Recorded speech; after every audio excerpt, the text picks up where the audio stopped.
जो small plastic glasses होते हैं और जो कप्स होते हैं उनके अंदर प्लास्टिक कोटिंग होती है।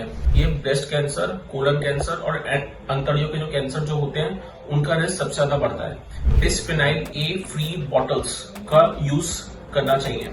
फोम ग्लासेस को अवॉइड करना चाहिए क्योंकि गर्म कांटेक्ट में आने के बाद स्टाइरिन एक कार्सिनोजन बन सकता है जिसमें ब्लड का कैंसर, ल्यूकीमिया और लिम्फोमा होने की टेंडेंसी बढ़ सकती है। हेलो दोस्तों, मैं डॉक्टर रोहित कपूर, हेमाटोलॉजिस्ट। आज हम डिस्कस करेंगे कि किन किन तत्वों से कैंसर का रिस्क बढ़ जाता है और क्या जो हमारे स्मॉल प्लास्टिक ग्लासेस होते हैं उनसे कैंसर का रिस्क बढ़ता है नहीं बढ़ता, क्यों उनसे कैंसर का रिस्क बढ़ता है और हम क्या कर सकते हैं इसको प्रिवेंट करने के लिए। सबसे पहले मैं बताना चाहूंगा, जो स्मॉल प्लास्टिक ग्लासेस होते हैं और जो कप्स होते हैं उनके अंदर प्लास्टिक कोटिंग होती है। जब भी उसमें गर्म चाय या फिर कॉफी डाली जाती है तो उससे हमारे माइक्रोप्लास्टिक्स और जो थैलेट्स, बिस्फेनाइल ए और स्टाइरिन नाम के केमिकल्स होते हैं जो रिलीज होते हैं, वो कैंसर कॉजिंग एजेंट्स होते हैं। जो बिस्फेनाइल ए होता है और जो स्टाइरिन होते हैं ये प्रूवन कार्सिनोजेंस हैं। और जो हमारे माइक्रोप्लास्टिक्स हैं ये क्या करते हैं, ये हमारे डीएनए में घुसकर क्या कहते हैं डीएनए को डैमेज करते हैं और जिससे कई प्रकार के कैंसर का रिस्क बढ़ सकता है।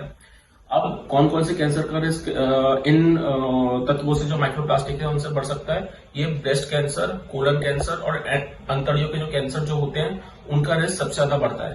कई प्रकार के जो हार्मोनल कंडीशंस होती हैं उनको ये जो माइक्रोप्लास्टिक्स होते हैं ऑल्टर करते हैं, जिससे कैंसर का रिस्क बढ़ जाता है। अब किस प्रकार से इन कैंसर के रिस्क को कम करा जा सकता है? जो माइक्रोप्लास्टिक्स जो होते हैं, हमारे जो कंटेनर्स होते हैं उनको अवॉइड कर हम स्टील या फिर ग्लास प्रकार के कंटेनर के अंदर हम उनका जो टी और कॉफी को हम पी सकते हैं। ऑल्सो जो माइक्रोप्लास्टिक्स होते हैं उनको फुल ऑल टुगेदर अवॉइड करने के लिए हमें बिस्फेनाइल ए फ्री बॉटल्स का यूज करना चाहिए, जो कि न्यूट्रल प्लास्टिक्स जो होते हैं उनको हमें यूज करना चाहिए एंड जिनके अंदर बिस्फेनाइल ए नहीं हो। और हमें बहुत ज्यादा जो मात्रा के अंदर जो स्टाइरिन कंटेनिंग जो फोम ग्लासेस होते हैं जिनसे ये वाला केमिकल निकलता है, फोम ग्लासेस को अवॉइड करना चाहिए क्योंकि गर्म कांटेक्ट में आने के बाद स्टाइरिन एक कार्सिनोजन बन सकता है जिसमें ब्लड का कैंसर, ल्यूकीमिया और लिम्फोमा होने की टेंडेंसी बढ़ सकती है।